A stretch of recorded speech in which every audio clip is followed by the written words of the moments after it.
Ladies and gentlemen, it finally happened.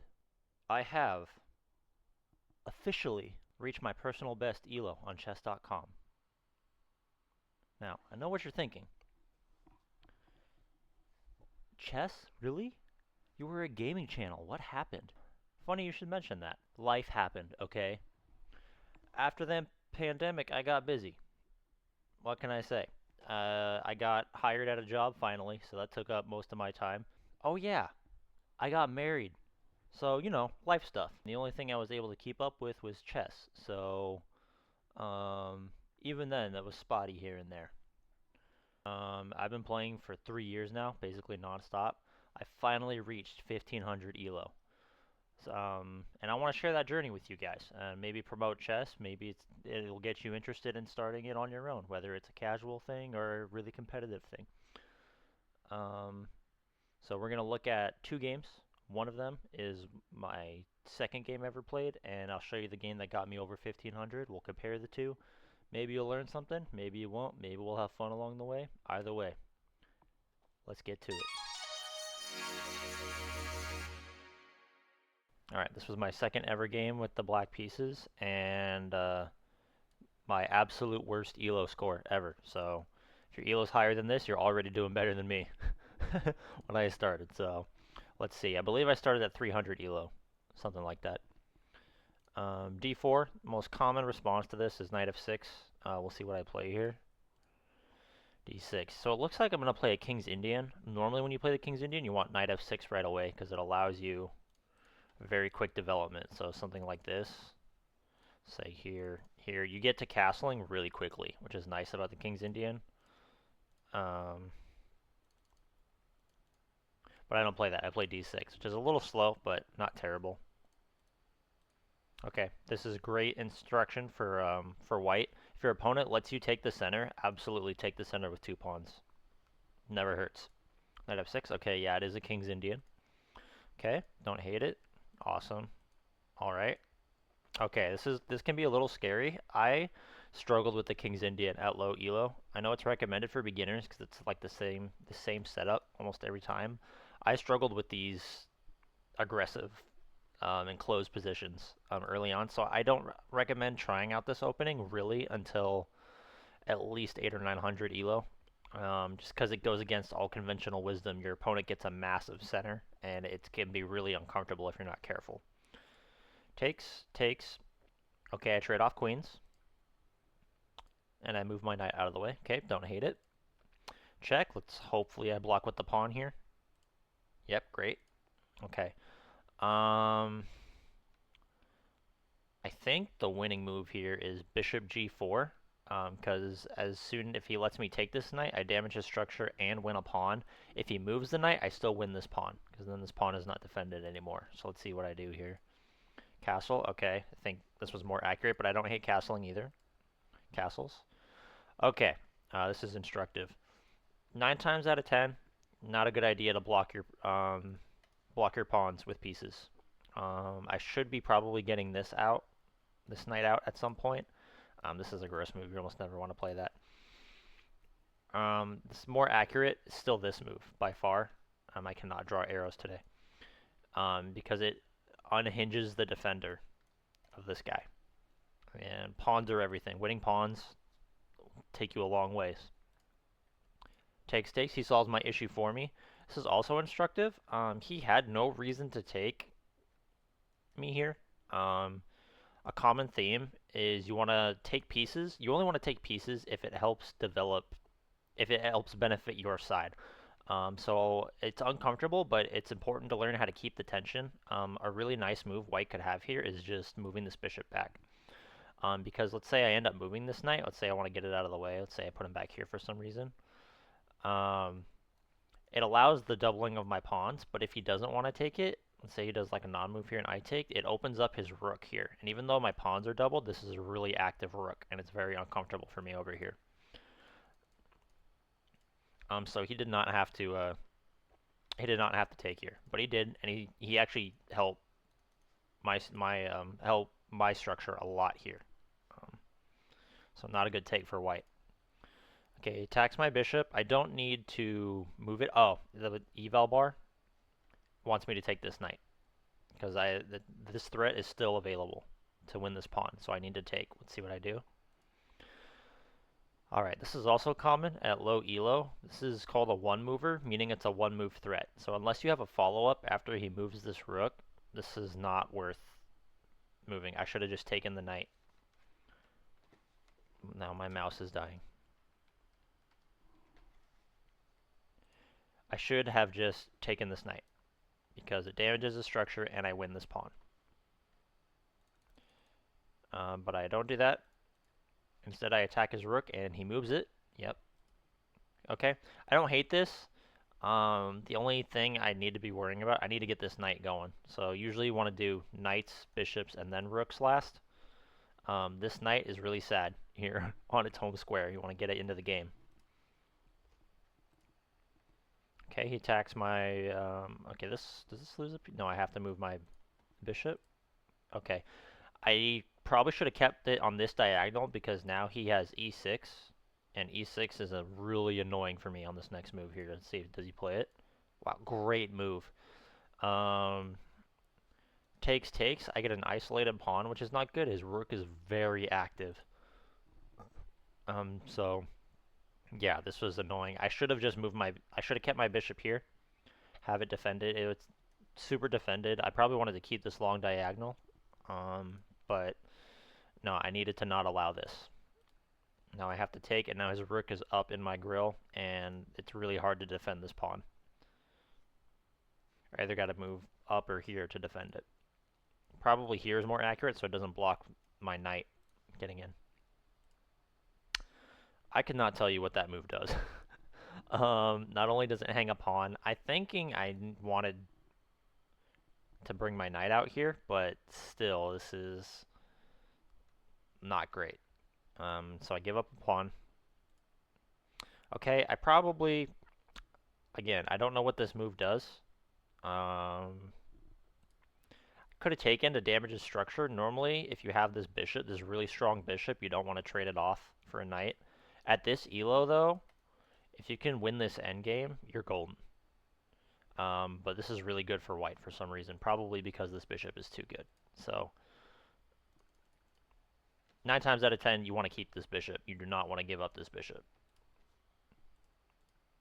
So I give up a pawn. I really don't know what this does other than pinning this pawn. It's more active, I suppose. He moves. You have to be careful with pawn moves because this weakens his light squares, and he does not have a light squared bishop. So not only is he creating coverage space for his already trapped bishop, but this leaves all these open squares for my bishop to take control of. Okay, I'm threatening. I don't hate this. There is a stronger move apparently. It's probably attacking this rook because I think this rook is in danger of getting attacked and being around multiple times, so we'll see. Okay, he's defending this square.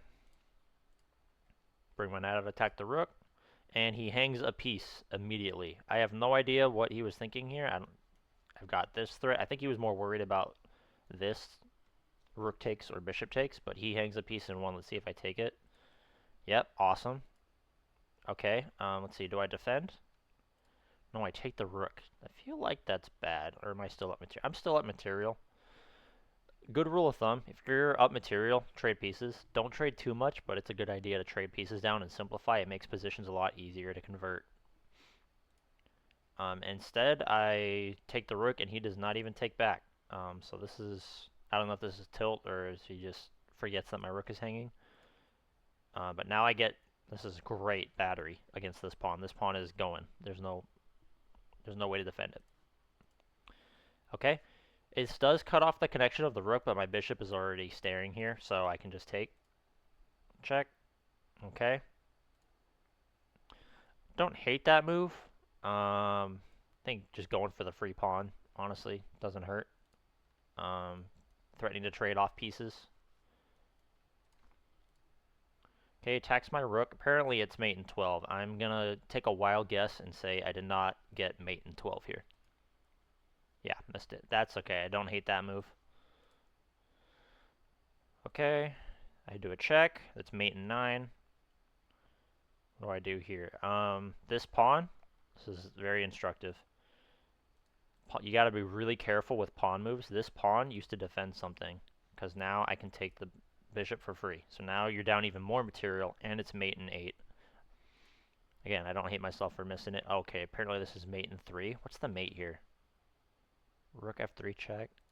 1, 2. Oh, wow. Brutal. Alright. At this low of elo, even mate and 3 I don't hate. If you're like 900 plus, you should start maybe catching mate and 3s. Even if you can't calculate it, you should be able to start feeling them out a little bit, I think. Okay, where were we here? Check. Take another pawn. This is still, now this is mate and 4. This is wild. Anywhere I move this bishop is a check because of the rook. Okay, instead I check with the other bishop. Okay, what is my time at? I'm at 2 minutes. I hope I found mate. Did I not find mate here? Okay, that's a really weird move. I don't know why I didn't play rook check here. It's the top engine move. G5? What? That's an engine move if I ever saw that. Why is G5 a freaking move? That's crazy. Okay. Okay, careful, my rook's attacked. Okay, don't hate it. This is probably more natural. No, it's not. That hangs a rook. Sometimes you get blind spots still. Okay. Alright. Don't hate it. Don't hate it. Don't repeat moves. Don't repeat moves. Okay. Trade pieces. We love it. Okay. I'm at 44 seconds. Mate in 4 again. Not sure why I'm pushing a pawn. I have a check here. Always want to be looking for checks. That's the biggest thing at low elo is you want to prioritize moves that put your opponent in check. Okay. Alright. Love cutting off the king here. I'm threatening this. That's just straight up mate right there. So, let's see what he does. He checks. I move. This is no longer a threat. But I am attacking the rook. He moves. I move my pawn for some reason. Why would I do that? I have no idea what that thinking is. I'm thinking just double up the rooks again. Or hit him with another check. Okay. Okay. Threatening that again. Moves. Don't repeat moves. Oh, I'm at 1 second. Do I get flagged? Do I flag here? Check at 0.7. Oh, that's brutal. So actually,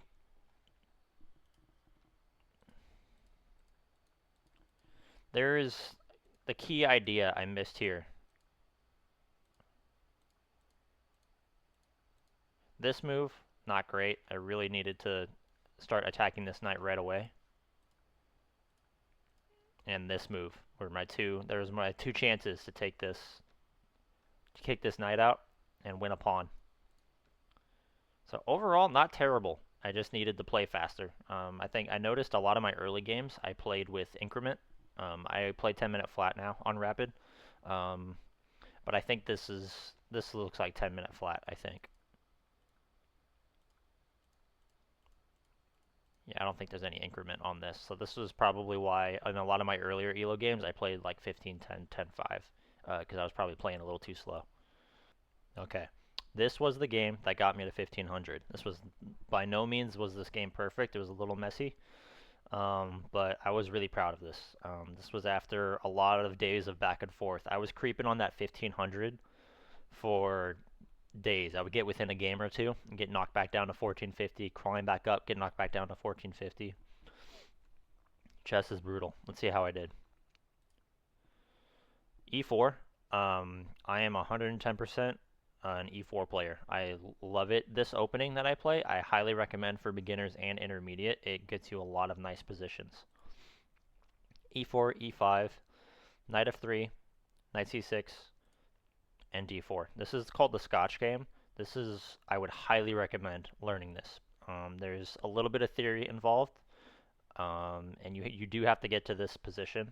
This move order is very e4, e5. If you get anything else, if you get c6 or d5, not the Scotch game anymore. You're playing a completely different opening. But I highly recommend e4, e5. I highly recommend this opening for white. This has gotten me a lot of comfortable positions in the opening, which is huge. Takes. Move order here doesn't matter. You can take with the knight or with the pawn as black, because it's still the same. This move I haven't seen. Normally, I've seen people take here and let the queen get out, but there's a lot of kind of queen shuffling back and forth where black can bring their queen out. This move in particular, I have not seen. I don't think this is a very good move. It's a little passive. It blocks in your dark squared bishop. Knight f6, I would have understood a little more, but even then, knight f6 runs into e3.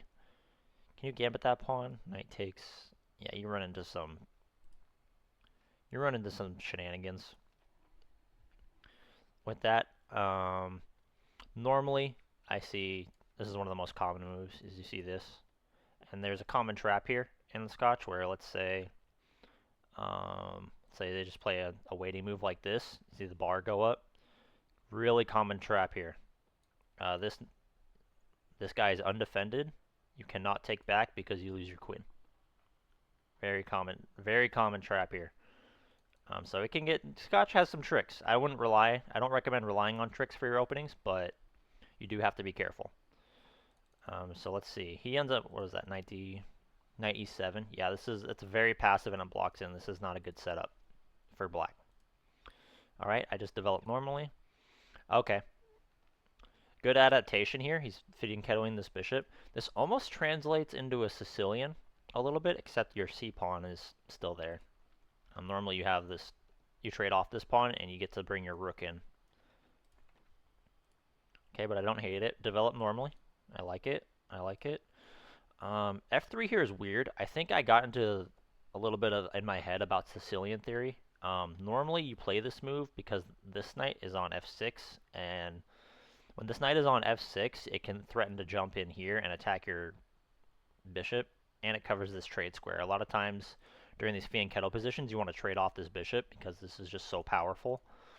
And this move will prevent it, but that only happens when the knight is here. So I think I could have just gone, what does the engine say? Could I have gone queen d2 right away? Yeah, queen d2 is a top engine move. I should have gone queen d2 right away because he can't attack this bishop. But I didn't play that. I was playing careful. Okay. Opposite side castling, automatically, it's going to be a race to the king. There's going to be pawn storms on both sides of the board, and you just have to get there first. Okay. All right.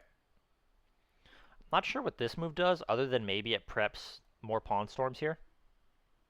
Because it's not really attacking anything. Okay.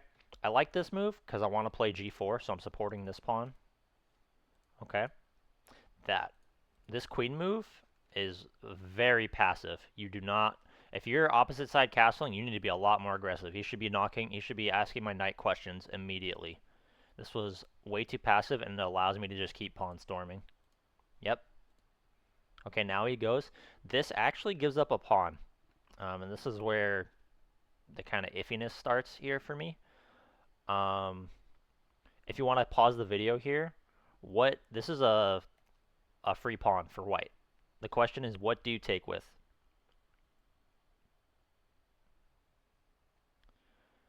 I'm going to assume you got it right. You need to take with this knight. Because if he attacks, you just bring this guy right back. Oh, actually, this hangs another pawn. And you take with check. So, yeah. As you could probably guess, I took, first I took this guy, opening up this file. When a king is not castled, it's important to open up the position, especially when my king's nice and safe here. I took with this knight, which was a big mistake for this next move's reason alone. Suddenly, the defense of this knight is really loose. I need to move this knight, and now I just straight up lose a piece. So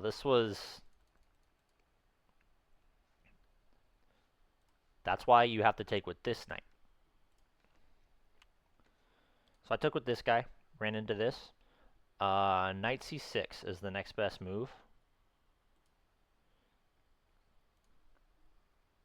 I played knight e6. I knew I was going to give up a piece. My thinking was I go here and I can at least win another pawn. I give up a piece, but I can at least somewhat manage. It wanted me to take right away.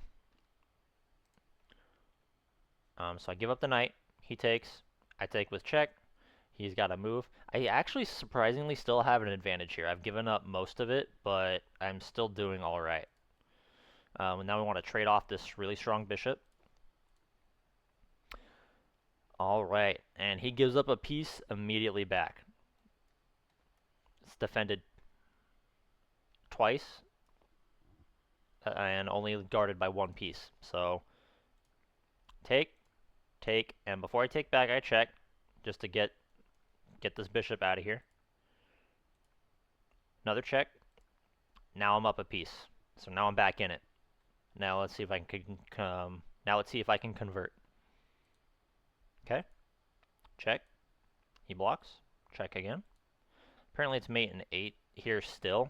I don't think I got that. I don't hate whenever I miss like mate in 6 or mate in 7 in a 10-minute rapid game. I'm not kicking myself for that. Okay, attacking the queen. Hits me with the check. I gotta slide my king over.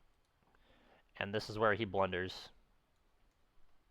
Gotta be careful about your king and queen being lined up. That's a check. He loses his queen. Now I'm getting real nervous that I'm gonna blunder this. I am up a queen and I'm still playing so scared here. Check this out. Check. Okay. I get my queen out. He blocks my escape. I wanted to just get my queen out, start checking him, start harassing him. So I move back here. He blocks again. We repeat moves once. I had no business repeating moves here. I was just nervous and had to collect myself. I was getting way too excited. Okay. All right. Like it. Okay. Free pawn. Okay. This check is really scary for him. Yep, and he cannot block because you lose your rook. Your king has to come forward here. And even then, if your king comes forward, you're running into shenanigans. Mate in 2. Oh yeah, that's it. Rook h6 check. And then is it mate in 1? Oh wow, that's mate. That's crazy. Look at this queen just dominating. That's crazy. But his king did not come forward. He had to. His one safe move was rook f7. He had to give up his rook. Wow. That was a top engine move. He has to give up his rook to stop the checkmate from happening. That's crazy. But he didn't do that. Instead, he moved his king back, and it is mate in 1. So I hope you guys enjoyed the video. I hope you learned something. Let me know in the comments if you like this type of content. If you don't, if you'd rather have some more gaming stuff, I can get back into some gaming videos as well, some Let's Plays. Let me know in the comments. See you next time. Be good.